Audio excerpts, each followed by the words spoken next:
Welcome to the Valmika Property Investing Podcast. I'm JP, your host and the founder of Valmika Buyers Agency. With my background in investment banking, I'm here to share Wall Street tips and secrets for building a top 4% property portfolio. Let's dive into the world of property investment together. Welcome to another episode.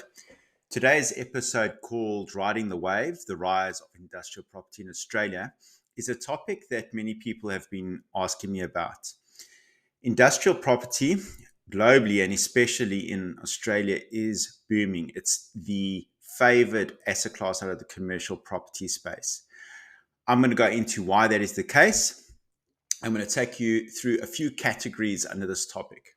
I'm going to first talk about how the industrial boom has occurred, give you some reasons and why people are investing in industrial property, and then go through some things to consider if you are thinking of purchasing in or investing in industrial property. So let's get straight to it. Okay, so the industrial boom down under. What has caused industrial property to become the flavor of the month, so to speak? It's all got to do with the soaring demand that is being created from the Australian e-commerce. So e-commerce has skyrocketed.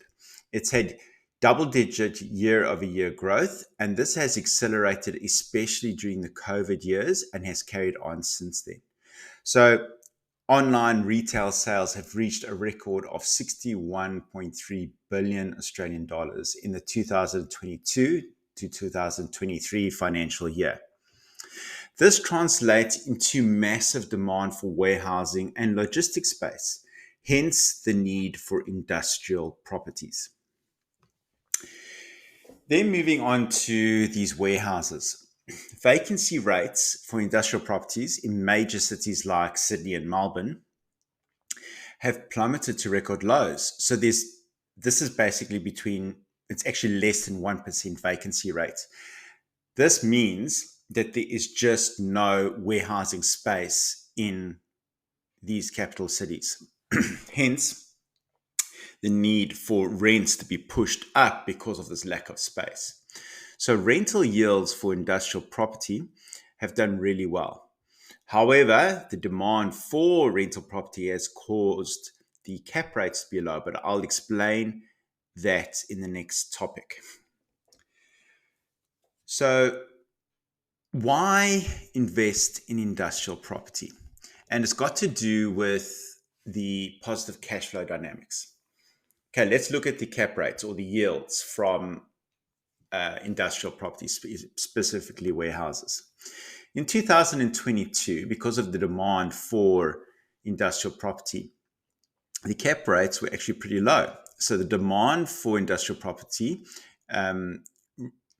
caused investors to pay more or to pay up for warehousing. And as a result, the yields compressed. So they were sitting around 4.6%. But then you had the interest rate hikes on 2022, starting in 2022, and then peaking in 2023. So as a result, there's been yield decompression because you had a negative carry, so to speak, with debt yields over 6%. However, was this really the case? Rentals increased in 2022 by 23%, and then a further 17% in 2023. So even though you were purchasing at a yield of, say, 4.2% in 2022, any rentals that came up for renewal were being increased by 23% and then a further 17%. So within that year, the negative cash flow would turn straight away into positive cash flow dynamics. So they are great for positive cash flow. And because there's such a demand for the space with the vacancies being very low, we think these rentals will increase going forward. Okay, so the second reason to invest in industrial property is outperformance potential. So if you had to compare it to residential investments, many residential investments, with the exceptions of a few, will end up having negative cash flows because your uh, debt payments together with your outgoings, which is paid by the asset owner or the landlord, results in a negative cash flow. So you're relying on capital appreciation of the asset. However, with commercial property, not only do you have positive cash flow every month, because most of the time it's triple net leases, meaning that all outgoings are paid by the tenant, but you also have capital appreciation because of demand for the asset. So taking commercial as a whole, as a mix, including all the categories under that class, you've had an average growth of around 11%. When you compare that to residential property, it's around the 10% mark. So it has been outperforming residential purely because it's got a combination of both capital growth and positive cash flow. Now, investing in industrial property is very strategic.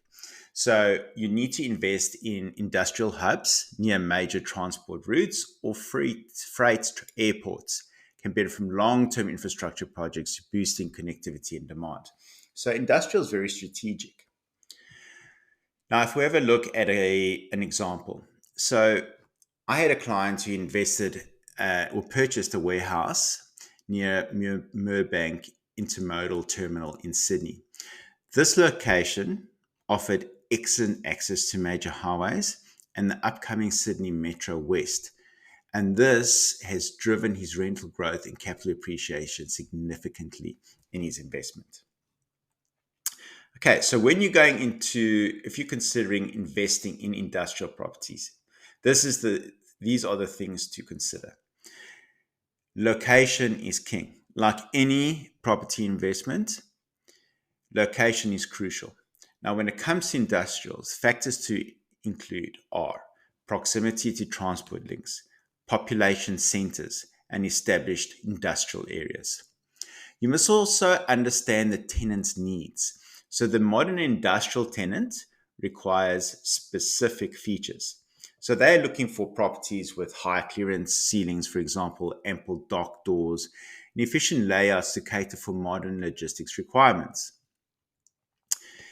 And with like any property investment, you must have a long-term vision.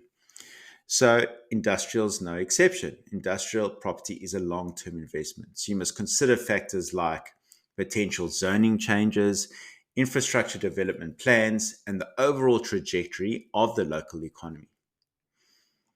So what is the future of industrial property?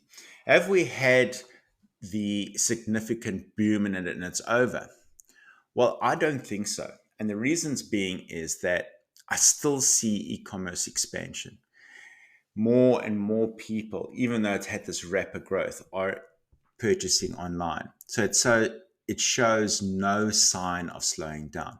So this continued growth is very likely to fuel the demand for industrial space for years to come. And I do think that rentals will increase on the back of it as a result. There's also a lot of investment into automation and robotics. So the increasing use of automation and robotics in warehousing operations may drive demand for larger and more sophisticated industrial facilities. So this might be the opportunity going forward. And then there's the urban logistics to consider as well. So as cities become denser, the demand for strategically located warehouses closer to urban centers is definitely expected to rise. I hope you found this episode insightful and informative. If you did, please leave us a like and a comment in the comments below. It'll definitely help us keep the lights on, and we look forward to seeing you in the next one.